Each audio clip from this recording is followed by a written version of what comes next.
বাংলাদেশ থেকে ভারতে অবৈধভাবে প্রবেশ, গ্রেপ্তার বাংলাদেশি যুবক। অবৈধভাবে বাংলাদেশ থেকে ভারতে প্রবেশ করতে গিয়ে গ্রামবাসীদের হাতে ধরা পড়ল এক বাংলাদেশি যুবক। ঘটনাটি ঘটেছে ফাঁসিদেওয়া ব্লকের চটহাট অঞ্চলের ভীমাগঞ্জ গ্রামে। এদিন এক যুবককে ইতস্তত ঘোরাঘুরি করতে দেখেন স্থানীয় বাসিন্দারা। এরপরেই সন্দেহ হওয়ায় তাকে আটকে রেখে খবর দেওয়া হয় ফাঁসিদেওয়া থানার পুলিশকে। পুলিশ এসে যুবককে উদ্ধার করে ফাঁসিদেওয়া থানায় নিয়ে যায়।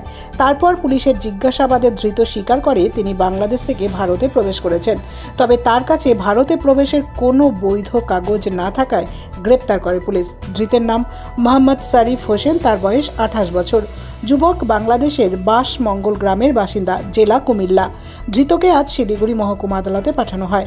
তবে এই যুবক কিভাবে বাংলাদেশ থেকে ভারতে নদী পার করে এসেছে এবং এর পেছনে আর কারা কারা জড়িত রয়েছে, পাশাপাশি কী উদ্দেশ্যে যুবক এভাবে ভারতে প্রবেশ করলো, পুরো ঘটনার তদন্ত শুরু করেছে ফাঁসিদেওয়া থানার পুলিশ।